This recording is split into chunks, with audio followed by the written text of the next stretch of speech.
Hello guys, you are watching my digital channel pharmacist Tayyab official. I am pharmacist Tayyab और आप देख रहे हैं फार्मास्यूटिकल लेक्चर सीरीज। अल्हम्दुलिल्लाह इसके अंदर 16 लेक्चर अपलोड हो चुके हैं। ये टाइटल आपके सामने है। आज 17वां लेक्चर हम पढ़ने जा रहे हैं। आए देखते हैं आज का टॉपिक क्या है जी। प्रोसेसिंग प्रॉब्लम है, यानी जो हम टैबलेट का टॉपिक कंटिन्यू हमने किया हुआ था ना, tablet design, coating, method of preparation और टैबलेट डिफेक्ट जो है हमारे पास। आज प्रोसेसिंग प्रॉब्लम आप कह सकते हैं, या टैबलेट डिफेक्ट के कौन कौन से डिफेक्ट आते हैं उनको हम पढ़ते हैं जी। टैबलेट डिफेक्ट के अंदर हम बात करें तो चिपिंग है, लैमिनेशन है, क्रैकिंग है, मोटलिंग है, स्टिकिंग है, पिकिंग है, बाइंडिंग है, डबल इम्प्रेशन है। तो ये सारे मेन यहाँ पे हमने जो है वो आपको दिखाएं कि ये वाले हमारे पास टैबलेट डिफेक्ट मौजूद हैं। पहला पढ़ते हैं कैपिंग क्या होता है। नाम से जाहिर है कि एक कैप की शक्ल में कुछ पोर्शन टैबलेट का अलग हो जाने के नाम को कैपिंग कहते हैं।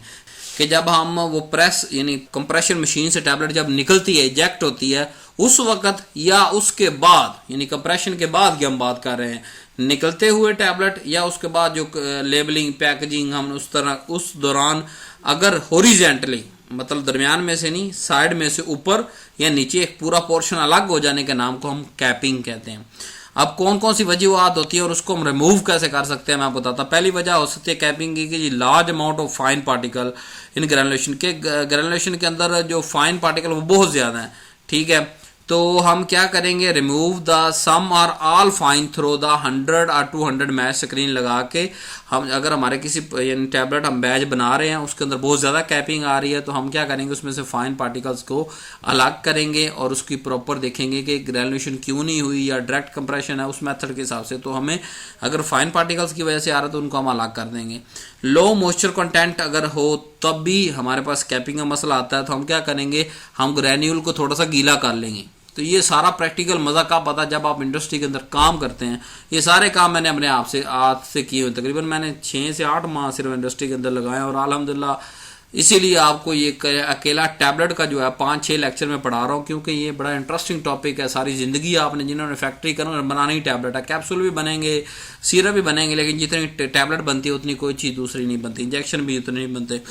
तो मैं भी एक बैच को डील कर रहा था, उसके अंदर जो है वो कैपिंग आ रही थी, तो मैंने मॉइस्चर कंटेंट चेक कराया, वो कम था, मैंने उसे थोड़ा सा मॉइस्चर लगा दिया। तो ये खुद अपने हाथ से किया हुआ काम है। अच्छा, ये आगे चलें। Next problem, insufficient amount of binder और इम्प्रॉपर बाइंडर। कि अगर हमने जो बाइंडर सेलेक्ट करने में वो उसकी मिकदार कम ज़्यादा डाली है, वो खुद ही ख़राब डाल दिया मैं, तो हम क्या करेंगे, या तो उस बाइंडर को चेंज कर देंगे अगर वो खराब है, अगर कम डाली है तो हम उस बाइंडर को बढ़ा देंगे। नेक्स्ट प्रॉब्लम हमारे पास है तो लुब्रिकेंट ही हमने सही तरह से नहीं डाला, तो इनसफिशिएंट डाला या इम्प्रॉपर डाला। तो इम्प्रॉपर डाला तो हम चेंज कर देंगे, इनसफिशिएंट डाला तो हम इंक्रीज कर देंगे। नेक्स्ट मशीन रिलेटेड, ये तो सारे थे ना फार्मुलेशन के अंदर जो प्रॉब्लम आ रहा है। मशीन रिलेटेड क्या हो सकते हैं कि पुअरली फिनिश्ड डाई, कि जो डाई है ना वो अंदर से जो है वो खराब है, तो इस वजह से भी कैपिंग आ सकती है। तो हम क्या करेंगे, पॉलिश कर देंगे डाई को, जो हमारे पास जिसके अंदर ऊपर से पंच होता है, नीचे डाई होती है, दरमियान में टैबलेट प्रेस होकर टैबलेट बन जाती है। और डीप कनकेव पंचेस बाज़ दफ़ा आ जाते हैं, तो उन डीप कनकेव पंचेस की वजह से जब वो पंच वापस उठता है तो वो साथ में कैपिंग करवा देता है। तो हम उस सूरत के अंदर अगर कैपिंग हो रही है तो हम पंच बदल देंगे, फ्लैट पंच लगा देंगे। फिर lower punch remain below the face of die during ejection, के जब इजेक्शन हो रही होती है जो लो पंच है ना वो बिलो हो जाता है फेस ड्यूरिंग इजेक्शन, इस वजह से भी कैपिंग होती है। तो हम क्या करेंगे, प्रॉपर सेटिंग करेंगे, लोअर पंच और अपर पंच दोनों की जब इजैकुलेशन होनी होती है तो प्रॉपर रिदम में हो, यानी कि ऊपर वाला पंच ऊपर, नीचे वाला उसको पुश करके बाहर निकाल दे। अगर हाई ट्यूरेट स्पीड है तो हम रिड्यूस कर देंगे, जल्दी क्या है हमें इतनी। नेक्स्ट प्रॉब्लम है लेमिनेशन। अब लेमिनेशन आम जमानों में क्या होती है हमारे पास, और यानी कि चीज़ के ऊपर कवर चढ़ा दें, फिर दूसरा कवर, तीसरा कवर, वो क्या लेमिनेट होता जाएगा। अगर इसी तरह एक से ज़्यादा यानी जो लेयर्स हैं हॉरिजॉन्टली वो एक टैबलेट की अलग हो जाए, उसे हम लेमिनेशन कहते हैं। कैपिंग और लेमिनेशन में फ़र्क है। कैपिंग के अंदर सिर्फ एक खास पोर्शन एक सिंगल टाइम वो उतर के अलग हो जाएगा, उसे कैपिंग है। अगर मुख्तलिफ एक ही टैबलेट के अंदर से 3, 4, 5 जगह से वो अलग अलग हो जाए तो उसे लेमिनेशन कहते हैं। अगर फार्मुलेशन की बात करते हैं API एक्सिपेंट की, कि ऑयली और वैक्सी मटेरियल अगर ग्रैन्यूल में मौजूद है तो हम क्या करेंगे, उसको मॉडिफाई करेंगे मिक्सिंग प्रोसेस को और एड्सॉर्बेंट डालेंगे उसके अंदर। अगर हमारे पास वजह फार्मुलेशन के अंदर जो है वो हाइड्रोफोबिक लुब्रिकेंट बहुत ज़्यादा डाल दिया है तो हम क्या करेंगे, उसकी अमाउंट को लेस करेंगे या चेंज कर देंगे लुब्रिकेंट। मशीन रिलेटेड इशू भी आ सकता है, उसके अंदर क्या है कि rapid relaxation of periphery region of tablet on ejaculation from die, के डाई से जब टैबलेट इजेक्ट हो रही होती है जो पेरिफेरल रीजन है उसकी रैपिड रिलैक्सेशन हो जाती है, अभी पूरी तरह से प्रेस नहीं होता, रिलैक्स हो जाता है वो पहले। तो हम इसको क्या करेंगे, use the taper die use करेंगे और अपर पार्ट जो डाई का है उसको bore has an outward taper of 3 degree to 5 degree हम आउटवर्ड करेंगे। तीसरा, अगर रैपिड डीकम्प्रेशन हो तो हम क्या करेंगे, use pre compression step, reduce the Torrent speed को रिड्यूस करेंगे और फाइनल कंप्रेशन को जो है वो रिड्यूस करेंगे। तो इस तरह जो भी अगर फॉर्मुलेशन का मसला है वो हम उस हिसाब से हल करेंगे, मशीन का मसला उस हिसाब से हम हल करेंगे। चिपिंग अगर बात करें, ये है जी breaking of tablet edges while tablet leave the press और द ड्यूरिंग सब्सिक्वेंट हैंडलिंग, कि जब प्रेस से हट रही है या सब्सिक्वेंट हैंडलिंग पैक हो रही है या उसके ब्रिस्टल पैक है जो भी पैकिंग, उसके कोने भुर जाएं, अगर कोने भुर रहे हैं तो उसको चिपिंग कहते हैं। फॉर्मुलेशन का पहला मसला वजह हो सकती है कि स्टिकिंग ऑन पंच फेस, कि स्टिक हो जाए पंच फेस पे, और रेमेडी उसकी क्या होगी, ड्राई द ग्रैन्यूल प्रॉपरली, हम ग्रैन्यूल को प्रॉपरली ड्राई करें और लुब्रिकेशन को इंक्रीज कर दें। अगर वजह हमारे पास ये है कि टू ड्राई, बहुत ज़्यादा ग्रैन्यूल ड्राई हो गए तो उसको थोड़ा सा गीला कर लें। अगर टू मच बाइंडिंग हो रही है काज द चिपिंग एंड बॉटम, तो हम क्या करेंगे, ऑप्टिमाइज द बाइंडिंग को ऑप्टिमाइज करवाएंगे और यूज द ड्राई बाइंडर कोशिश करेंगे यूज करें। अब मशीन रिलेटेड इशू क्या है, मशीन रिलेटेड इशू पहला हमारे पास आ सकता है कि groove of die worn at compression point, तो इसकी रेमेडी हमारे पास क्या है कि पॉलिश करो ओपन एंड को और रिवर्स और रिप्लेस द डाई, या रिवर्स कर दो या रिप्लेस कर दो। बैरिलेट डाई मतलब centre of die wider than end, कि एंड की निस्बत जो सेंटर के अंदर वो वाइडर है तो उसको क्या करेंगे, हम फिर पॉलिश करेंगे डाई को उसको ताकि सिलेंड्रिकल बना सकें। एज जो पंच फेस जो है वो इनसाइड या इनवर्ड अगर हो तो पॉलिश कर देंगे पंचेज के एज को। फिर concavity too deep to compress properly, तो हम रिड्यूस करेंगे कनकेविटी को और पंच के फेस पे जो मौजूद है कनकेविटी, और फ्लैट पंचेज हम इस्तेमाल। स्टिकिंग क्या होता है, sticking refer to the tablet material adhering to die wall, कि टैबलेट का कुछ हिस्सा डाई वॉल के अंदर रह गया, टैबलेट इजैकुलेट हो गई, कुछ थोड़ा सा पाउडर अंदर ही रह गया। अब जहाँ से पाउडर अंदर रहा है वहां से टैबलेट भी खराब हो गई, वहां वो एक सुराख सा होगा। तो फार्मुलेशन रिलेटेड जो काज होगी, पहले यह जी ग्रैन्यूल नॉट ड्राई प्रॉपर्ली, कि ग्रैन्यूल ड्राई नहीं हुए प्रॉपर्ली तो हम उसे ड्राई कर लेंगे। दूसरी काज हो सकती है, वजह हो सकती है too little or improper lubrication, के या तो लुब्रिकेशन डाली बड़ी थोड़ी है या गलत लुब्रिकेंट ऐड की है, तो हम अगर कम डालिए तो ज़्यादा कर देंगे, अगर गलत डालिए तो चेंज कर देंगे। अगर बाइंडर बहुत ज़्यादा डाल दे तब भी स्टिकिंग होती है, हर जगह वो चिपकी जा रहा है, आपस में चिपक रहा है और मशीन के साथ भी चिपक रहा है। तो इस सूरत में हम क्या करेंगे, रिड्यूस और या तो रिड्यूस कर देंगे बाइंडर को या कोई और बाइंडर इस्तेमाल करेंगे। अगर वजह हमारे पास ऑयली हो और वे मटीरियल हो, वैक्सी मटीरियल हो, तो हम क्या करेंगे, मॉडिफाइंग द मिक्सिंग प्रोसेस और उसके अंदर एब्जॉर्बेंट डालेंगे। अगर हमारे पास बहुत ज़्यादा सॉफ्ट या वीक आ रहा है वो वजह है फॉर्मुलेशन की, तो उसकी अमाउंट ऑप्टिमाइज करेंगे। मशीन रिलेटेड इशू देख लेते हैं, concavity too deep for granulation, तो हम रिड्यूस कर देंगे, ऑप्टिमाइज करेंगे कनकेविटी को। 2 लीटर प्रेशर अगर है तो प्रेशर इंक्रीज कर देंगे कंप्रेशन मशीन का। Compression too a fast, compression बड़ी तेज स्पीड पे कर रही तो हम स्पीड रिड्यूस कर। नेक्स्ट प्रॉब्लम हमारे पास है पिकिंग। पिकिंग क्या होता है जी, picking is a more specific term that describe the product sticking only within the letter logo और design on the punch face. कि पिकिंग हमारे पास स्टिकिंग की एक किस्म है, इसके अंदर क्या होता है कि within the letter logo और design on the punch face, कि जो हमारे पास लोगो है डिजाइन है उस वो सही तरह से जो है वो नहीं बन पाता, ऊपर मतलब नंबर लिखना है तो वो सही तरह से नंबर नहीं बन पाएगा। तो ये स्टिकिंग ही है ना। स्टिकिंग हमने क्या कहा था कि कोई चीज वहां से चिपकी रह जाए, डाई पे चिपकी रहे और टैबलेट बाहर निकला है। स्टिकिंग की ही एक स्पेसिफिक टर्म पिकिंग है कि अगर वही स्टिकिंग लेटर लोगो या डिजाइन के अंदर स्टिकिंग हो रही है तो उसको हम पिकिंग कहेंगे। इसकी वजह क्या, ग्रैन्यूल बहुत ज्यादा ड्राई नहीं है तो हम ड्राई कर लेंगे। अगर कम लुब्रिकेंट डाला तो लुब्रिकेंट डाल देंगे, गलत लुब्रिकेंट डाला लुब्रिकेंट चेंज कर देंगे next time. Low melting point substance may be soften from the heat of compression, तो हम हाई मेल्टिंग पॉइंट वाला लुब्रिकेंट ले लेंगे। लो मेल्टिंग पॉइंट अगर डाला इन हाई कंसंट्रेशन तो refrigerate the granule and entire tablet press, or to warm granule when compressing, बहुत ज़्यादा गर्म अगर हो जाते हैं तो हम जो कमरे में जो है वो सफिशिएंट कूल करेंगे कि ताकि कूल रह सकें। टू मच अगर बाइंडर आपने डाल दिया तो बाइंडर को कम करेंगे या चेंज करेंगे। मशीन रिलेटेड क्या है कि रफ सरफेस हो सकती है, आप पॉलिश कर दें फेसेस को। फिर हमारे पास आ गया dividing line in is too deep, कि डेविडिंग लाइन बड़ी डीप है तो हम रिड्यूस कर देंगे डेप्थ को। प्रेशर जो है वो इनफ नहीं है तो प्रेशर इंक्रीज कर देंगे। Binding sticking tablet to the die and does not eject properly out of die. अब बाइंडिंग भी स्टिकिंग की एक किस्म है, यानी अगर आम माड़ी मोटी स्टिकिंग हुई और छोटा मोटा सुराख बन गया टैबलेट में लेकिन टैबलेट बाहर निकला है, उसको स्टिकिंग कह दिया। अगर वही स्टिकिंग हमारे जो लेटर डाई या लोगो में हो रही है तो खराब कर रहा है, हमारा लोगो सही तरह से बन नहीं रहा, तो उसको हम क्या कहते हैं, पिकिंग। अगर वही स्टिकिंग जो है वो इतनी ज्यादा हो रही है कि टैबलेट का एक पूरा हिस्सा ही पंच के साथ रह रहा है और टैबलेट सही तरह से बाहर निकल ही नहीं पा रही, तो उसको बाइंडिंग कहते हैं कि ये भाई डाई बॉल के साथ चिपक ही गई है। फॉर्मुलेशन की वजह से अगर है, पहली वजह मतलब टू मच मोइस्ट है तो उसको ड्राई करो ग्रैन्यूल को, और लुब्रिकेंट इम्प्रॉपर डाला है तो प्रॉपर कर लो, और यानी सही चेंज कर लो, और कम डाला तो ज्यादा कर लो। टू कोर्स ग्रैन्यूल, अगर ग्रैन्यूल बड़े बड़े हैं तो उसको ग्रैन्यूल साइज रिड्यूस करो। Too hard granule for lubricant to be effective, तो मॉडिफाई करो ग्रैनुलेशन को, रिड्यूस करो granular size.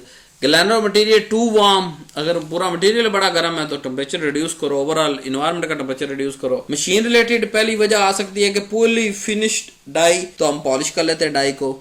Rough die due to abrasion और कोलियन, तो इसको इन्वेस्टिगेट करेंगे, अदर स्टील वगैरह सारी चीजों को उसको चेक करेंगे। अनडिजायर्ड साइज डाई है तो हम उसको रीवर्क करेंगे ताकि प्रॉपर साइज की डाई आ सके। प्रेशर बहुत ज्यादा लग रहा है तो हम उसको कम कर देंगे। मोल्टिंग, मोल्टिंग हमारे पास ये है, is the term used to describe an unequal distribution of colour on the tablet, कि हमने कलरेंट डाला ना, अब वो कलरेंट एक पूरा यूनिक होना चाहिए ना, ये तो नहीं कि अंदर धब्बा ही बन जाए। मतलब रेड कलर हमने डाला अगर तो वो तो पूरी टैबलेट में रेड होना चाहिए, ये नहीं कि कहीं से व्हाइट कहीं से रेड।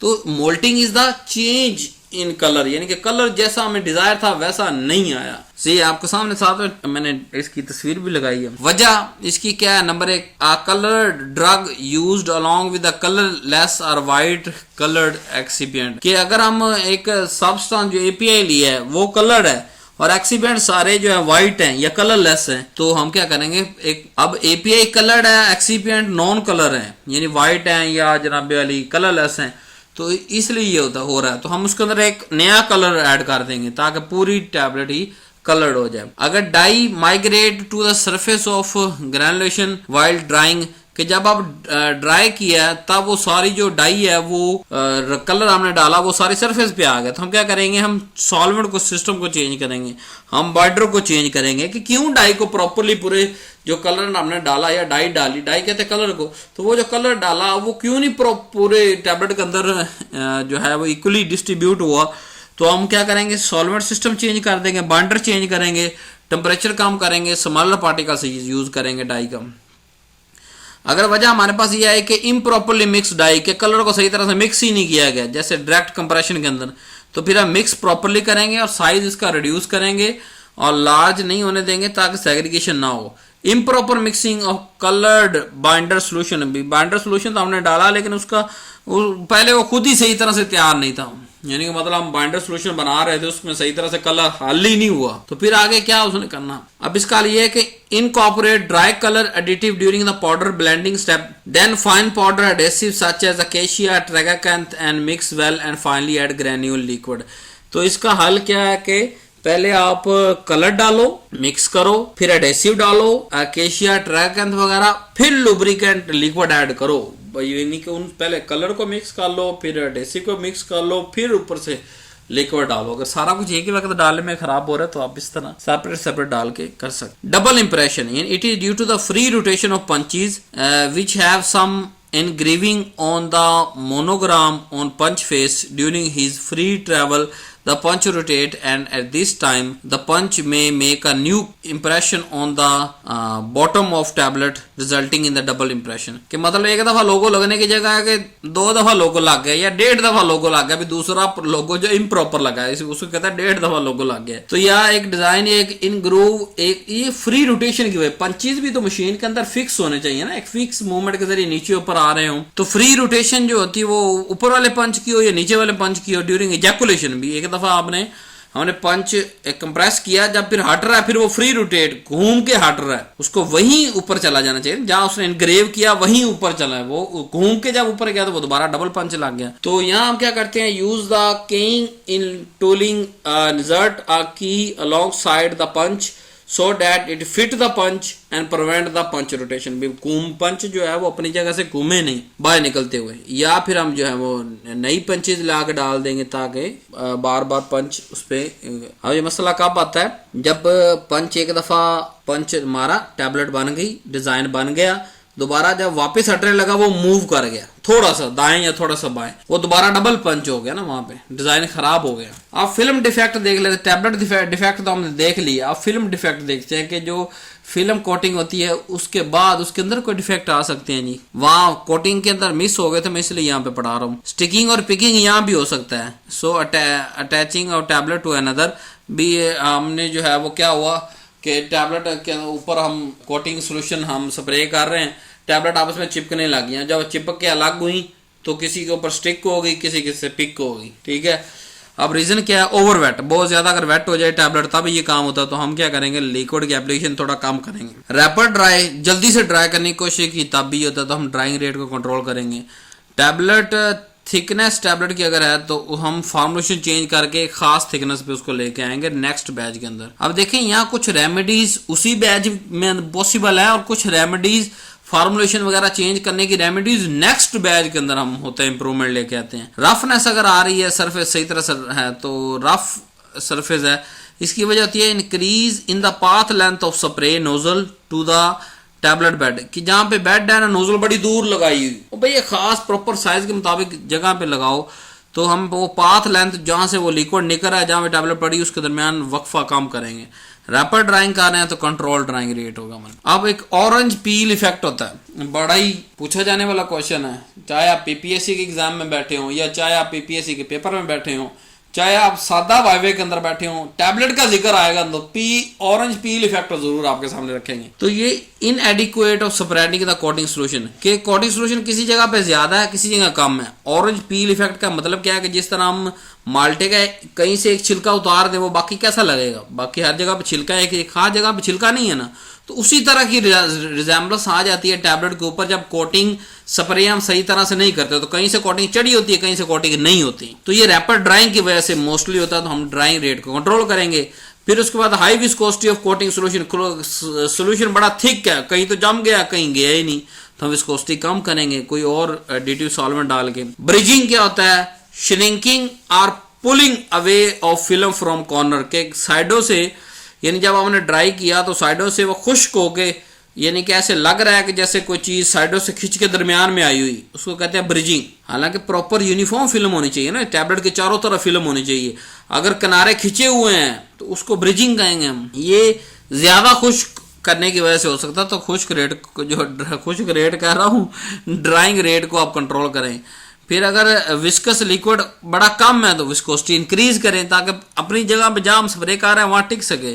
फिर स्प्रेडेबिलिटी प्रॉब्लम भी सही तरह से स्प्रेड नहीं हो रहा तो उसको हम फॉर्मुलेशन चेंज कर लें। ब्लिस्टरिंग, ये सारे फिल्म रिलेटेड प्रॉब्लम पा रहे हैं। Blistering, removal of film due to rapid evaporation of solvent from tablet, जब रैपिड करेंगे क्या होगा, ऊपर से फिल्म ही रिमूव होगी। ये जैसे मिसाल आपको बता रहा हूँ, ऊपर ये टैबलेट है इसको ड्राई किया नहीं, ऊपर से लोगो ही उड़ गया पूरे का पूरा, यानी क्या हुआ कि पूरी फिल्म रिमूव होगी। तो रीजन क्या हो सकती है कि rapid evaporation of solvent increase in temperature, temperature बहुत ज्यादा बढ़ा दिया, उसको जल्दी सुखाने के घर से वो ऊपर से सॉल्वेंट जब वो उड़ गया तो साथ में वो बेचारी वो भी गई, क्या कहते हैं, फिल्म भी, तो उसको कहते हैं ब्लिस्टरिंग। तो आप कम करो टेम्परेचर और टेम्परेचर ड्राइंग रेट टाइम बढ़ाओ और ड्राइंग जो है वो लो टेम्परेचर पे करो। विस्कोसिटी अगर बहुत ज्यादा हाई है तो उसको डिल्यूट करेंगे दूसरा सॉल्वेंट डाल। कलर वेरिएशन भी आ सकती है समटाइम। तो this is caused by processing condition or formulation condition. The migration of soluble dye plasticizer or other additive may give the mottled appearance. कि ये देखे ना, कहीं पे कलर ज्यादा है, कहीं पे कलर कम है, कहीं से व्हाइट है, कहीं से रेड है। तो इसकी रेमेडी क्या है कि रीफॉर्मुलेशन विद डिफरेंट प्लास्टिसाइजर और additive in best way can reduce the colour variation. कि अगर ये मसला आया कलर वेरिएशन, इसका मतलब जो डाई हम डाल रहे हैं, जो कलर हम डाल रहे हैं, जो प्लास्टिसाइजर फिल्म बनाने के लिए डाल रहे हैं, वो सही नहीं है, उसको चेंज करो, सूटेबल लेके आओ। Cracking it occur of internal stress exceed the tensile strength film.